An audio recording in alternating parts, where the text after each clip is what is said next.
जय जगन्नाथ नमस्ते। ओडिशार कला संस्कृति साहित्य उपर आधारित ओडिया पाला कईजंगा कटक गायक श्रीजुक्त कैलाश चंद्र पाणिग्राही।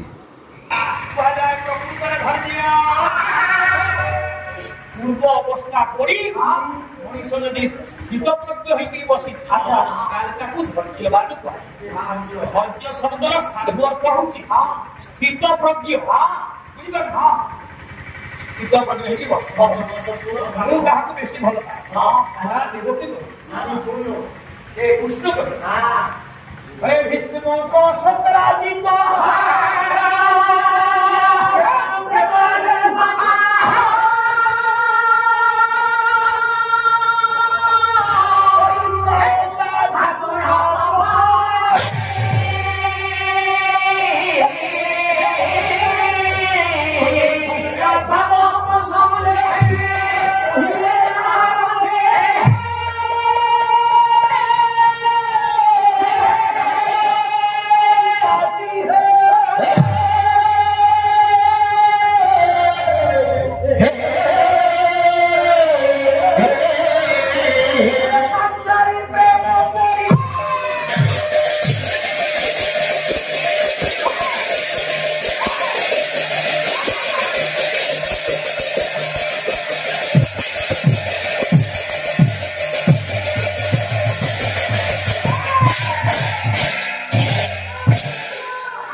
सबुठार बेस भल पाए पांडव भरणी द्रौपदी जार पांचटा पति मने मने भल सी हेले सत्य आम असत्य आम पे भल पाती ना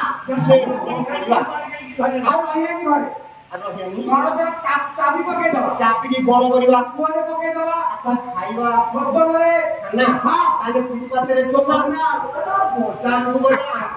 स्वामी कोटा कोटा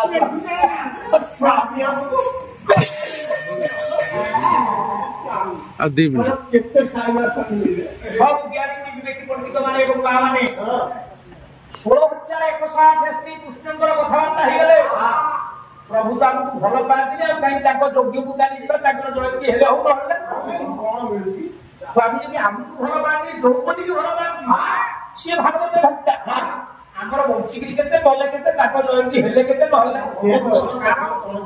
ये कथा वसु बही बड़ा से तो पर जावी रविंद्र सारा तेने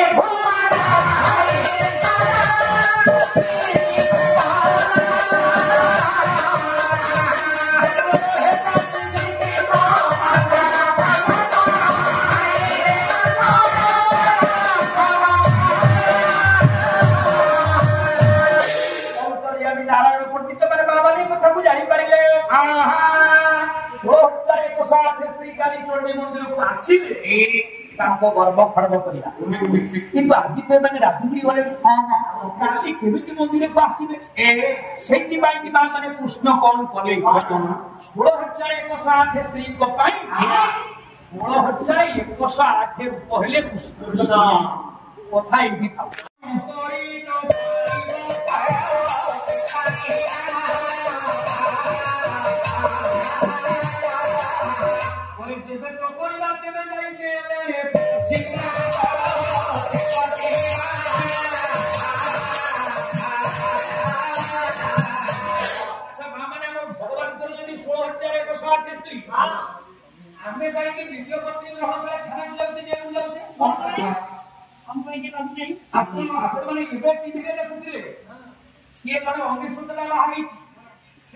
शहे पूर्ण कर आप भारत गोटे लोक कौन हिंदू लोक अरे तू पूर्ण 19 मात्र आम गोटे टोका कृष्ण था 16,000 बाहर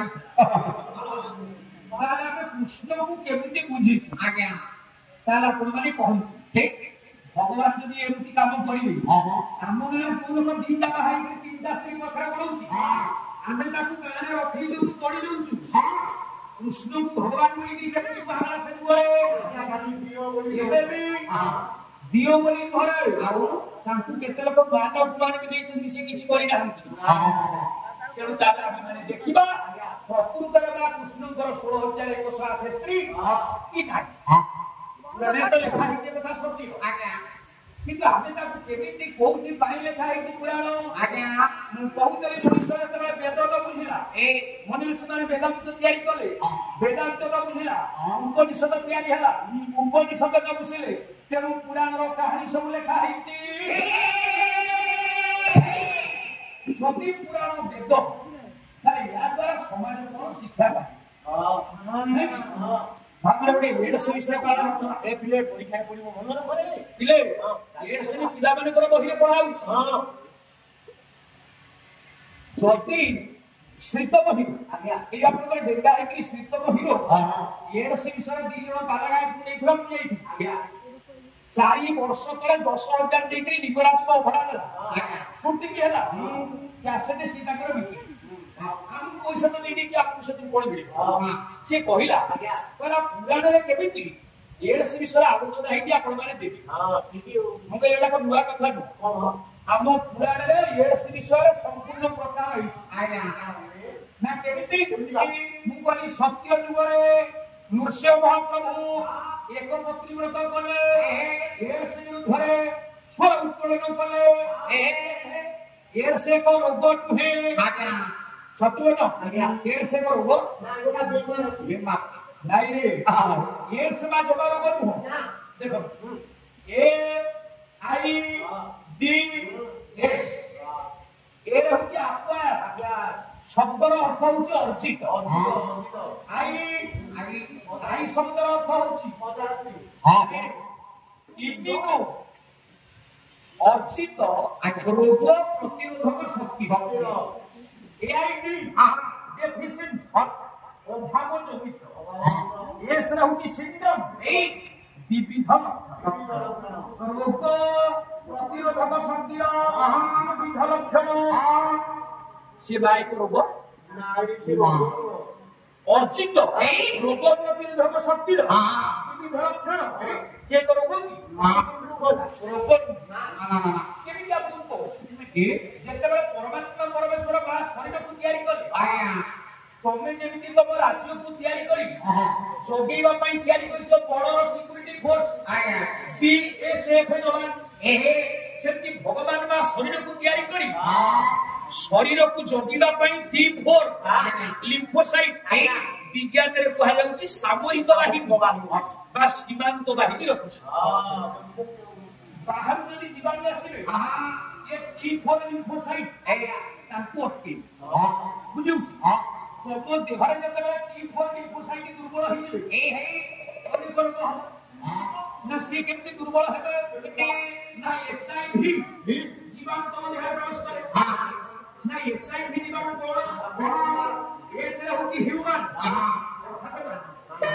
I ରେ ହଉଛି ଇମ୍ୟୁନୋଡେଫିସିଏନ୍ସି ଅଭାବ ଜନିତ ମାନେ ଅର୍ଜିତ ଅଭାବ ଜନିତ ବିବିଧ ଲକ୍ଷଣ V ହଉଛି ଭାଇରସ୍ ଭୂତାଣୁ ବୁଝୁଛ ये भूताणु तम देहକୁ କେମିତି ଆସିବେ ଚାରିଟା କାରଣରେ ଆସିବେ ଚାରିଟା କାରଣ କଣ ଏକରେ ହଉଛି ଅବିଶୋଧିତ ଛୁଞ୍ଚିର ବ୍ୟବହାର ଆପଣ ଯେତେ ଥର ମା ରକ୍ତ ଦେବେ ଗୋଟିଏ ସିରିଞ୍ଜ ପଛେ 10 ଟଙ୍କା ହଉଛି ଏବେ ଆପଣ ଚାଲିଛି ଚାରିପଟେ ଯାକ ଆମର ସେଉରେ ବାଳ କାଟୁଛୁ ଚାରିପଟେ ଯାକ ଯୋଉ ପୁରୁଣା ବ୍ଲେଡରେ ଅନ୍ୟ ଲୋକର ଦାଢି କଟା ହେଇଥିଲା ବ୍ଲେଡରେ କଟୁଛି ନା ନାହିଁ ଆପଣ ନୂଆ ବ୍ଲେଡ କହୁଛି ଯଦି ସେ ଲୋକ ଦେହରେ ସେ ଥିବ ତମ ଦେହକୁ ଆସିବ ସେଇଥିପାଇଁ କି ଆମେରିକାରେ କରୋନା ରୋଗରେ 7 ମାସେ ବାଳ କାଟିବା ବନ୍ଦ ହେଇଗଲା ବାଳ କଟାରୁ କରୋନା ରୋଗ ବ୍ୟାପିଲା ମନେ ରଖନ୍ତୁ ଯେତେବେଳେ ବ୍ଲଡ ଦେବେ ଗୋଟିଏ ବ୍ଲେଡ ମାନେ କେହି ବେଶୀ ଯେତେବେଳେ ବାଳ କାଟିବ ବ୍ଲେଡ ନେଇକି ଚାରି ଏଡ୍ ସେ କେମିତି ହୁଏ ଦୁଇ ହଉଛି ମା ଦେହରେ ଥିଲେ ସନ୍ତାନ ସନ୍ତତି କି ହୁଏ ତେଣୁ ଗର୍ଭବତୀ ମହିଳାକୁ ପରୀକ୍ଷା କରନ୍ତୁ 3 ନମ୍ବର HIV ଫ୍ରି ବ୍ଲଡ ଯେଉଁଥିରେ ଲେଖା ରହିଥିବ ସାଧାରଣ ଡାକ୍ତରଖାନାରୁ କିଣିବେ ଗୁଡେ ରୋଗୀ ଲୋକ ପଇସା ଲୋଭରେ ମଦ ଖାଇଲେ ବୋଲି ପଲିଥିନ ଦହି ବିକି ଦେଲେ 2 ପଲିଥିନ ମାନେ କଣ ମଦ ସେ ବିକୁଛନ୍ତି କି ନାହିଁ ତେଣୁ ତାଙ୍କ ଦେହରେ ରୋଗ ଥିଲେ 4 ନମ୍ବର ଆଜ୍ଞା এই ଗୋଟେ କାମ ସମାଜ ପାଇଁ ମା ଦରକାର। ତାହେଲେ କଣ ବାର୍ତ୍ତା ଅନୈତିକ ଯୌନ ସମ୍ପର୍କ। ଅନୈତିକ ଯୌନ ସମ୍ପର୍କ କଣ? ନୈତିକ ଯୌନ ସମ୍ପର୍କ ବିପରୀତାର୍ଥବୋଧକ ଶବ୍ଦ। ଆଜ୍ଞା ଅନୈତିକ ଯୌନ ସମ୍ପର୍କ। ସମ୍ପର୍କ ତାହେଲେ ନୈତିକ ଯୌନ ସମ୍ପର୍କ କାହାକୁ କହିବା?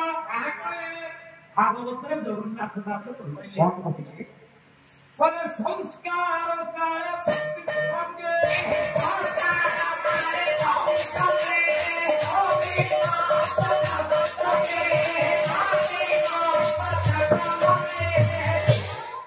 ଭାଗବତ କାହିଁକି କହୁଛି ସବୁଦିନ ପଢିବ ବୋଲିକି? ଆଜ୍ଞା ସନ୍ଧ୍ୟା ବେଳକୁ ଅଧ୍ୟାୟଟିଏ ପଢିବ, ଯିବ ସକାଳୁ ଗୋଟିଏ ଶ୍ଲୋକ ହଉ ପଛେ ଗୀତା ପଢିବ। ହଁ ଯେତେ ଦୁଃଖ ଅଛି ଦୂର ନହେଲେ ମତେ କହିବ। ହଁ ଭାଗବତର ଗୋଟିଏ ପ୍ରକାର କୁହାଗଲା ସଂସ୍କାର କାଳେ ପତ୍ନୀ ସଙ୍ଗେ ରମିବ ଅପତ୍ୟ ସଂଯୋଗେ। ତମେ ଯଦି ବୈଦିକ ମନ୍ତ୍ରରେ ସଂସ୍କାର କରି କୋଉ ସ୍ତ୍ରୀ ଗ୍ରହଣ କରିବ ତାରି ସାଙ୍ଗରେ ପ୍ରୀତି କରିବା ସମାନେ ନୈତିକ ଯୌନ ସମ୍ପର୍କ। ଅନୈତିକ କଣ? ନାରୀ କେବଳ ଉପଭୋଗ୍ୟା ଭାବି ଅନେକ ସ୍ତ୍ରୀ ସାଙ୍ଗରେ ପ୍ରୀତି କରିବା। ତାକୁ ଭାଗବତରେ ବି ଲେଖା ହେଇଛି। କଣ? କଣ ଲେଖା ହେଇଛି? କଣ? କହିଲେ ସ୍ତ୍ରୀଙ୍କ ସେବିକା ନୁଷଧେ ଶିବ ବିବାହ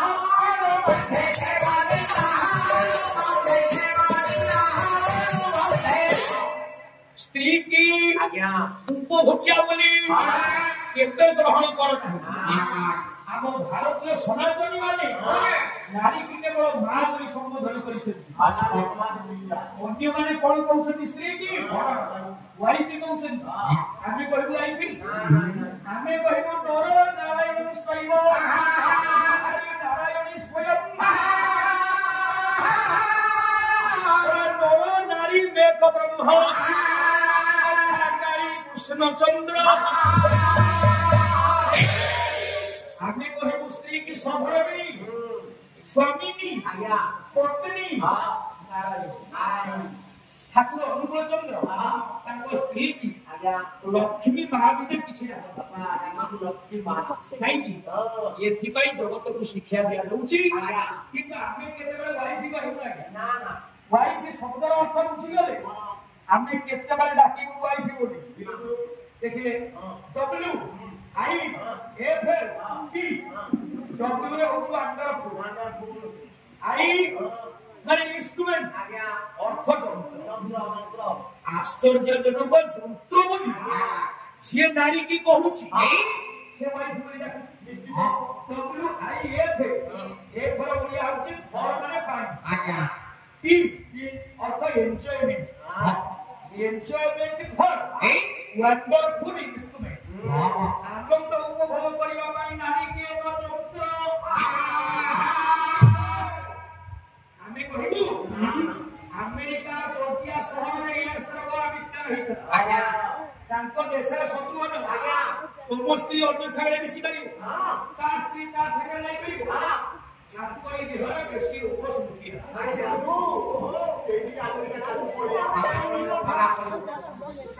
ମୂର୍ଖ ଆମେରିକା କଣ କୁଷ୍ଠ ହେଇକି ଛିଡେକୁ ଆମେରିକାରେ ପ୍ରଥମେ ସୃଷ୍ଟି ହେଇକି ଆବିଷ୍କାର ହେଇଥିଲା। କାହିଁକି କହୁଛି? ଆମ ସଂସ୍କୃତି ଆମକୁ ଶିକ୍ଷା ଦେଇଛି ଆମ ମୁସଲମାନ ଯେତେବେଳେ ଲାଭ ହେବ 100ଟି ଝିଅ ଭକ୍ତି ମାନେ ଧରି ଲକ୍ଷ୍ମୀଙ୍କ ସହିତ ଆସିଥିଲେ।